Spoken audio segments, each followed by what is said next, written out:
Hello there, welcome. Thank you for joining me on my 365-day note writing adventure. On Sundays, I always review the week of notes that I've written, and it is March the 8th, and therefore I need to review my notes. So day 294, and the note is as follows. Reviewing the training up conversations of the week. What should the wrap-up be? So on last Monday, which was day 288, what does training up a child really mean? Is it a promise, a guarantee? Most people consider that to do with salvation, and it is more the habits that you instill in a child through their training and how you raise them. So Proverbs 22:6, what does it say? Is it a promise of salvation or something else? And how to raise great kids. And we did a review of that and discussed that in detail on that day. If not, went back and forth and referred to it throughout the week.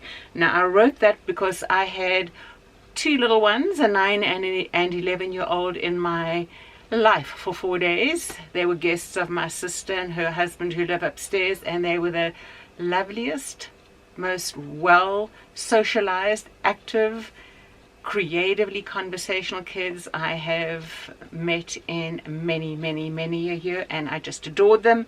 And that's why I focused on train up a child in the way it should go this week, because it was such a refreshing part of my life here to have those kids visit here and just to have so much fun with them. It made me realize how much I enjoyed the years I spent caring for children and part of developing them, cultivating them, and then my education and further studies related to children's development. Love it very much, and I think that's why I do all of this.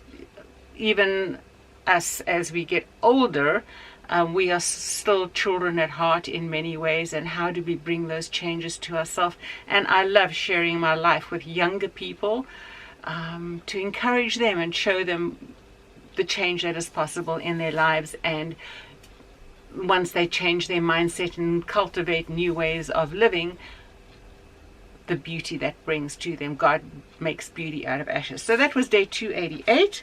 Day 289, bending to change the direction of life. What does it require?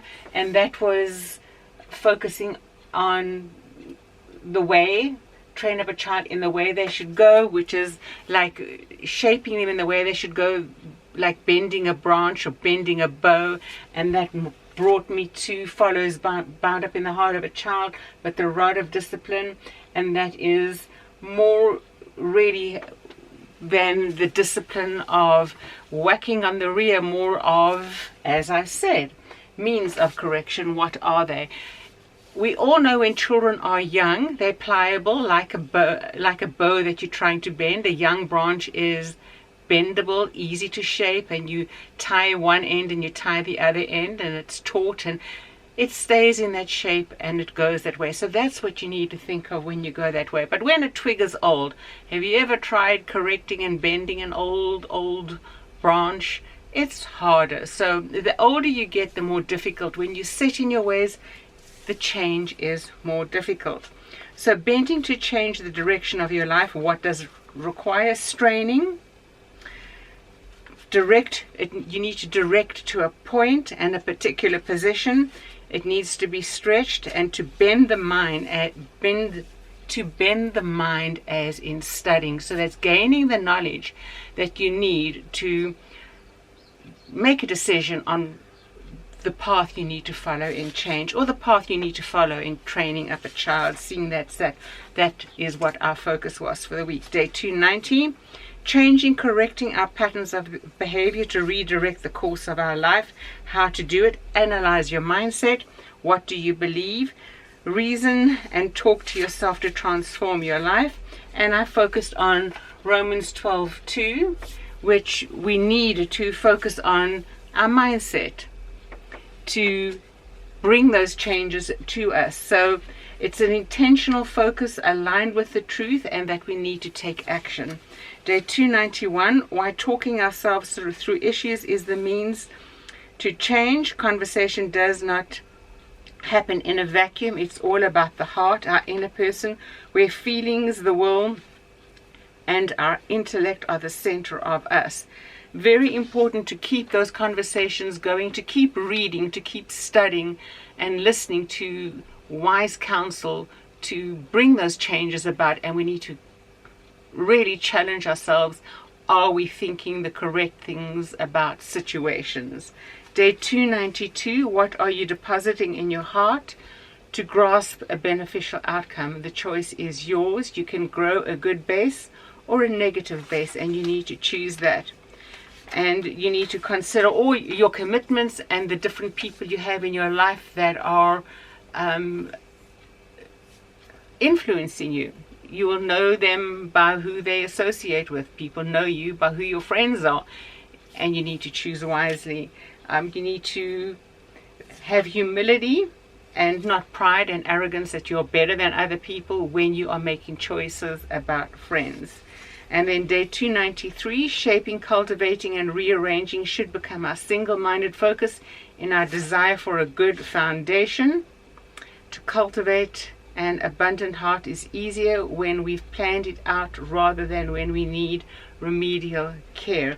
Now, way back, I did months ago a discussion on when something is broken and how you repair it. It can be more beautiful afterwards, depending on what is the wisdom you're putting into repairing broken things, broken behaviors, broken relationships. The reason it can be beauty can come out of ashes is because you recognize the errors and you don't allow for them anymore. And so those corrections that you make then set you up to be a good example to others of what they need to be watchful for in their lives. Now, I did comment during the week in conversation that I had made light-hearted conversation with workers that had been here, and it was very much taken the wrong way, and that as we bring about changes in our lives and how we interact with other people, we need to be aware that humor in one culture is different to humor in another culture. Not that mine's right or theirs right, but that we need to make allowances for that, how we in our interactions with others, and extend grace where needed.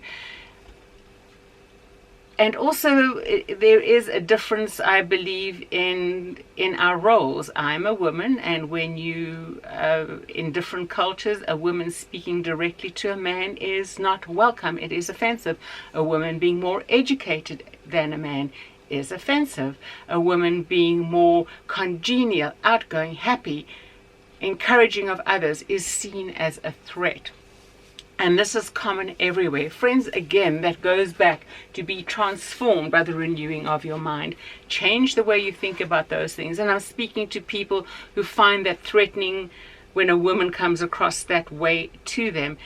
It is very awkward and brings about difficulties and strained relationships in church environments when that kind of thing is misunderstood or your behaviors are misunderstood.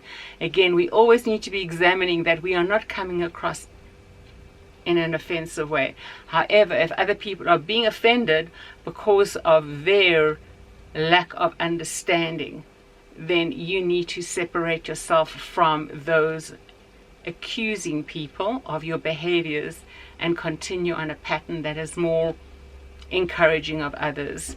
Now, that may not sound very direct in what I'm saying. I'm trying to be gracious and not stir a pot, but sometimes the pot does need stirring. So to put it bluntly, if people are going to be threatened and intimidated by your confidence, your God confidence, and I like the word Godfident behavior, even as I refer to in my trying to be encouraging, light-hearted in conversation, and it was met with a wall. Sometimes people hide behind those cultural barriers rather than wanting to admit that they are threatened and intimidated, which is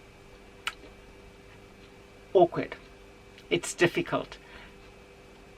there is no way we can truly address that kind of behavior because we do not have the relationships.